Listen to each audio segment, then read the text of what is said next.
I used to think the laundromat was just noise, clattering machines, the hum of dryers, quarters slipping into the slot. A place you didn't look at too closely. But lately, it's the quiet moments in between that I notice. The way time slows when you've got nowhere to be, just waiting for cotton and polyester to spin themselves clean. That's where I first saw her. She was folding a line of pale towels at the end table, slow and deliberate, like each crease mattered. Mid-40s, maybe? Not flashy, just an oversized sweater, hair tied back loosely, sleeves rolled past her wrists. She moved with a kind of focus that made me suddenly aware of my own restless shifting, the way my sneaker kept tapping against the floor. I'd seen her before, always on Tuesdays, always with the same basket. I never said anything more than a nod. But that day she looked up. Our eyes caught, just for a second. Not a stare, not a smile, just acknowledgement. The kind of look you feel more than see. I busied myself with my phone, scrolling through nothing. A text box open, draft unsent. You free tonight? Sat there, blinking at me, but I couldn't hit send. I'd typed it 3 nights in a row to different people, never sent it once. The washer buzzed. I moved to switch loads, fumbling with damp shirts, shaking them out harder than I needed to. She spoke first. Those dryers eat quarters. Her voice was low, even, like she wasn't used to small talk but decided to try anyway. I glanced up. Yeah? Any survivors? Her mouth curved, not quite a smile, but close. She slid a quarter across the table with one finger, like an offering. Insurance, she said. I laughed under my breath. Not loud, not performative. Just enough that she heard it. I pocketed the coin, even though I had plenty. It felt wrong to leave it sitting there. We didn't talk after that. Not in words. But I noticed things. The way she smoothed the same towel twice before stacking it. How she tucked a strand of hair behind her ear when the dryer door slammed too hard across the room. How her gaze lingered on the window, as if the parking lot outside was worth more attention than any of us inside. I found myself folding slower, matching her pace, though I didn't need to. It was easier than admitting I wanted the moment to stretch. The clock on the wall ticked louder than the machines. When she finished, she lifted her basket, paused like she'd forgotten something, then turned back. Her eyes landed on me again, hesitant, measuring. You're here every Tuesday, she said softly. I cleared my throat. Guess I'm predictable. Predictable's not the worst thing. She adjusted her grip on the basket. Better than disappearing. She left before I could answer. The bell above the door jingled, and then it was just me, the machines, and the quarter in my pocket. I sat there longer than I should have, the dryer spinning clothes I didn't bother to take out. When I finally checked my phone again, the unsent text was still waiting. But beneath it, a new one lit up the screen. Unknown number. You fold slower than you think. I stared at it, heart knocking in my chest. And for the first time in a long while, I didn't want to delete it. The text lingered on my screen all night. You fold slower than you think. No name, just that. I told myself not to reply, but my thumb hovered over the keyboard anyway. I typed "Who is this?" Then erased it. Typed "Maybe I like folding slow" and erased that too. I didn't answer. But I saved the number. The next Tuesday, she was already there when I walked in. Same basket, same sweater, though this time her hair was down, falling in a way that made her look younger and older at the same time. She didn't pretend not to notice me. You ignored me, she said quietly, not accusing, more like stating the weather. I shrugged, awkward. Didn't know what to say. You could have said anything. That was the thing. Anything felt dangerous. I helped her shift her basket onto the counter. It looked heavier than usual. She let me, though she didn't really need the help. Our hands brushed at the corner of the plastic, and we both pulled away a little too quickly. She poured detergent with a precision I admired, like even laundry was a ritual. My daughter used to tease me for that, she said suddenly, eyes on the machine. Said I measured soap like I was defusing a bomb. I didn't know she had a daughter. The words landed heavier than I expected. Does she still? I asked. Her paws stretched. No. She moved out last year. College. Feels like she disappeared. Her shoulders tightened. It's quieter than I thought it would be. I wanted to say something comforting, but nothing fit. So I just nodded, folding a shirt slower than I should have. She looked at me then, really looked. You're too young to understand that kind of quiet. Maybe, I said. But part of me wanted to tell her I understood more than she thought, about empty rooms, about conversations you rehearse in your head and never get to have. We didn't speak much after that. Just the hum of machines, the faint sound of a radio someone had left on static. But the silence didn't feel empty.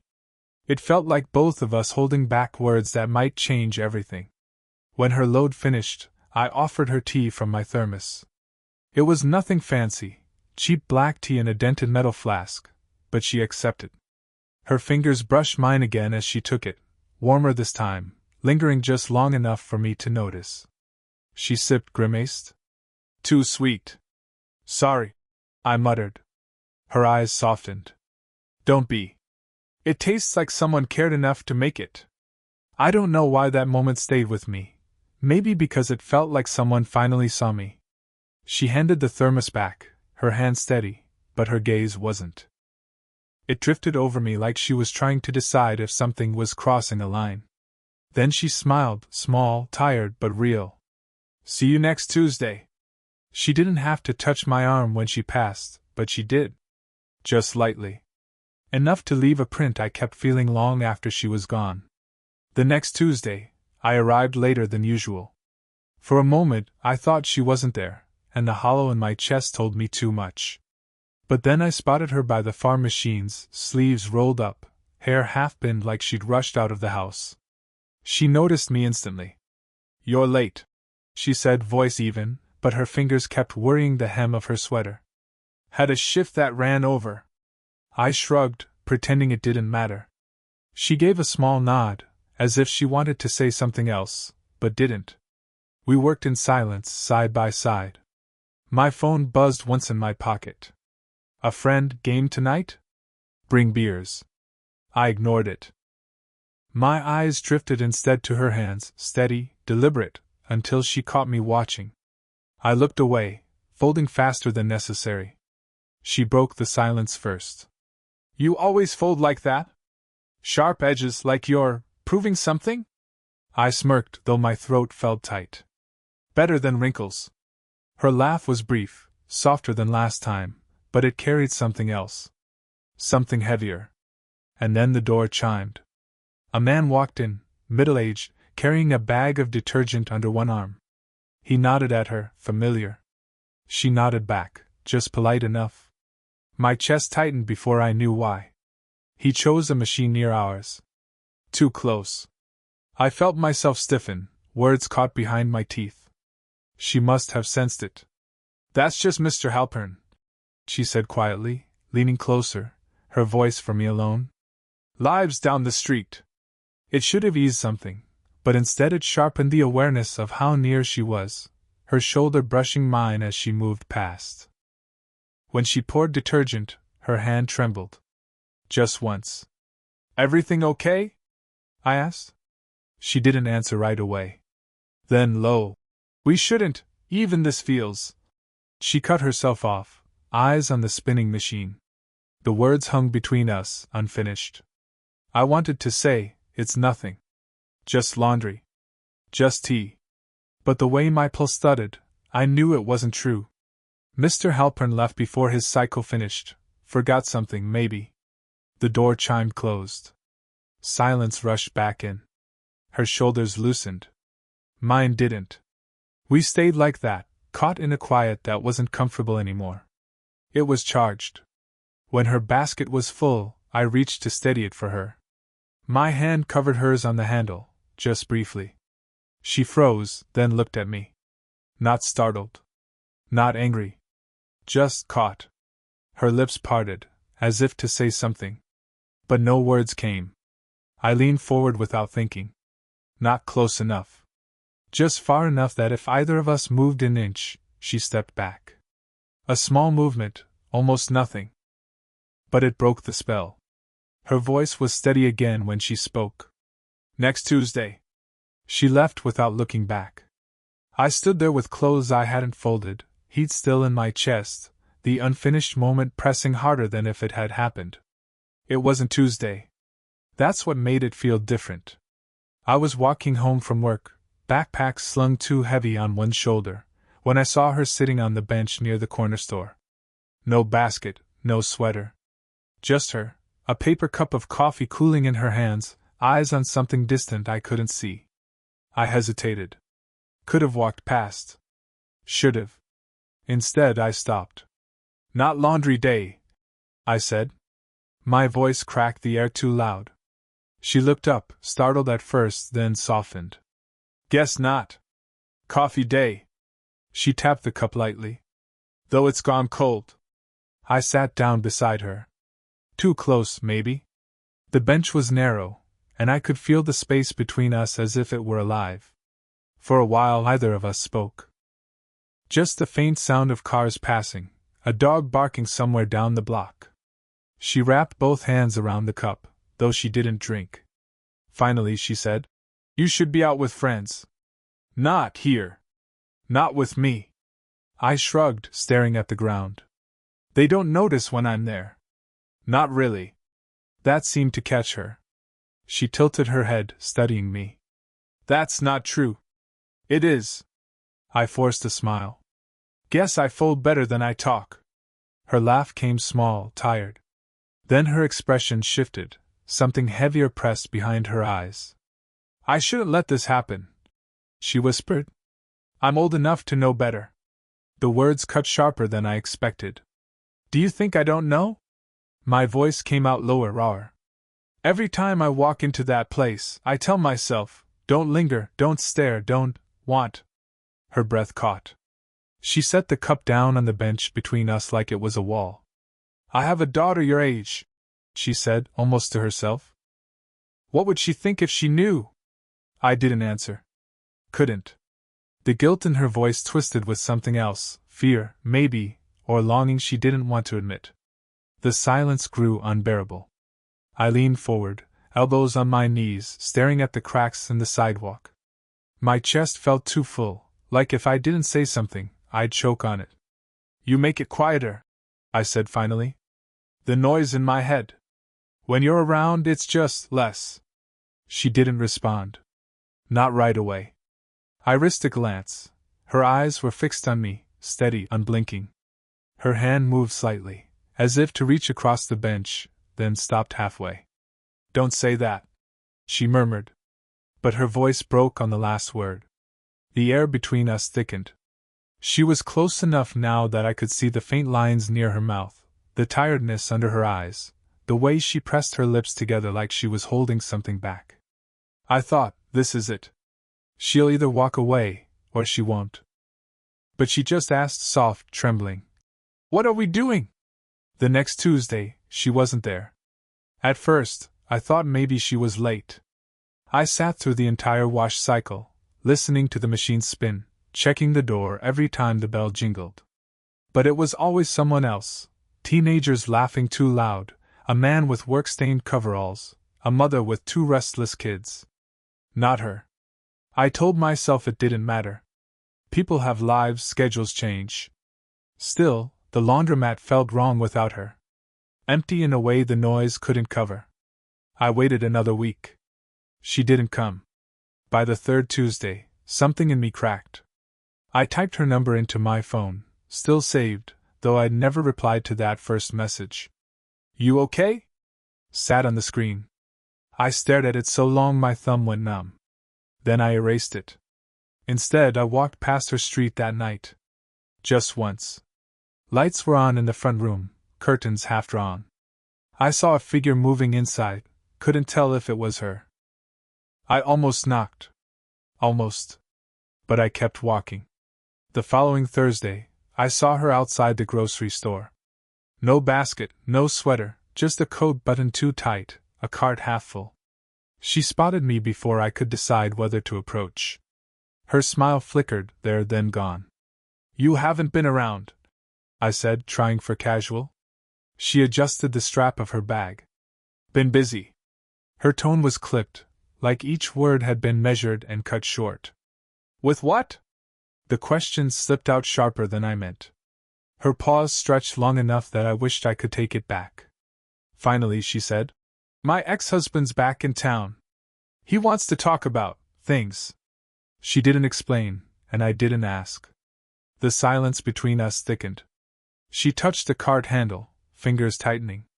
You should stop waiting for me on Tuesdays.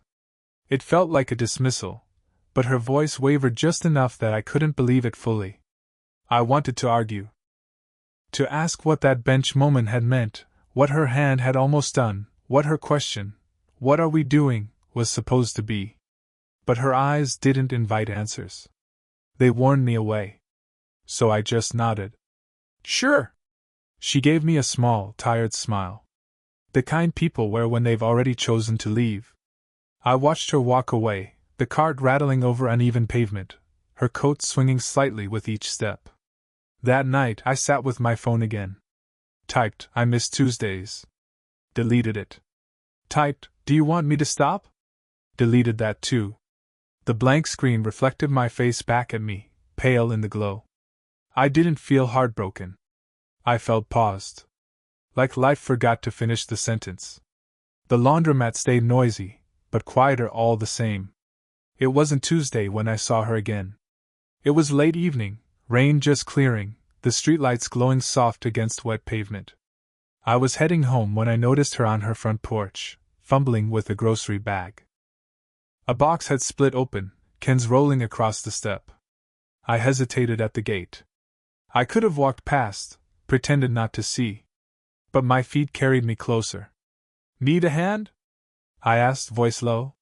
She looked up, startled, then let out a breath that was almost a laugh. You again. Me again. I bent, gathering the cans. My jacket sleeve brushed hers as I set them inside the bag. She didn't move away. When the bag was steady, she opened her door. You want to come in? Just for a minute. Inside, the house smelled faintly of coffee and old books. Warm, lived in, but quiet in a way that made the walls feel too wide. She set the bag on the counter, pushing her hair back with one hand. You stopped coming, I said softly. Her back was to me, shoulders tense. I told you. My ex, he's been around. She trailed off, then shook her head. I thought it would be simpler if I disappeared first. Did it feel simpler? She turned, finally facing me. Her eyes were tired, rimmed faintly red, but steady. No. For a moment neither of us spoke. The fridge hummed, a clock ticked somewhere in the living room. I swallowed. My voice came quieter than I meant. I kept waiting on Tuesdays. Felt stupid after a while. But still, I kept waiting. Something broke in her expression, guilt, maybe, or recognition. She leaned against the counter, arms folded, but it didn't look defensive. It looked like she was holding herself together. I can't be what you think I am, she said, almost a whisper. I'm older. I'm tired. I've made mistakes that don't wash out. I don't want you to be anything, I said quickly, too quickly. I slowed, tried again. I just like who you are when you're folding towels. When you're drinking tea you don't even like. When you notice me. Her eyes glistened, though she didn't let them fall. She pressed her lips tight, then let out a shaky breath. You scare me, she admitted. Because you make me feel like I'm not done yet. The words rooted me to the floor. We stood there, caught in the quiet, both of us knowing the line we'd been circling. I could feel it. If I reached across the counter, if I touched her hand, everything would change. But I didn't move. Neither did she. Instead, she gave the smallest smile. Exhausted, fragile, but real. Okay, she said softly. It wasn't an answer. It wasn't a promise. Just, okay. And somehow, that was enough. Time didn't flip suddenly after that night. There was no dramatic decision, no announcement. Just small shifts. I stopped checking the laundromat clock like it owed me something. Tuesdays didn't feel like waiting rooms anymore. Sometimes I still went, habit, I guess, but it wasn't about who might walk through the door. It was just laundry again. And yet, it wasn't.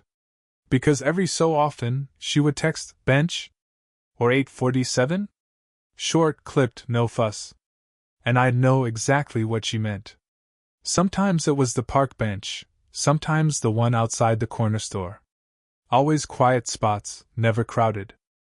We'd sit with paper cups, hers always black coffee, mine tea that she still teased for being too sweet.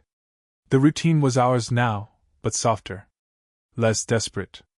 One evening, months later, she admitted she'd started folding slower on purpose, just to keep me around longer in those early weeks. I laughed, because I'd done the same. Neither of us said it out loud, but that was the closest we came to a confession. She still carried her baggage, the daughter away at college, the ex who called too often, the tiredness in her eyes some days. And me, I still caught myself staring at blank message screens, drafting words I never sent. But somehow, with her there, the weight felt shared. It wasn't a love story in the way people expected. No fireworks, no sweeping gestures. Just the quiet rhythm of two people sitting side by side, learning not to vanish. One rainy afternoon, we found ourselves back at the laundromat together, by accident, not design. She folded her towels, I folded my shirts, and when the machines buzzed, we didn't rush to leave. We just lingered, listening to the hum, our shoulders nearly touching. She glanced at me, a small smile tugging at her mouth. "Still folding too sharp," she murmured. "And you still fold too slow," I answered. The exchange was nothing. But it carried everything. Walking home, I realized I didn't feel paused anymore. Not like life forgot to finish the sentence. With her, the sentence kept going, unfinished maybe, but alive. Now, when I think back to that first text, "You fold slower than you think," I understand. She wasn't teasing. She was asking if I'd noticed. If I'd stay long enough to see. And I did. Sparkles, did this story stay with you? What kind of quiet, real love stories do you want to hear next?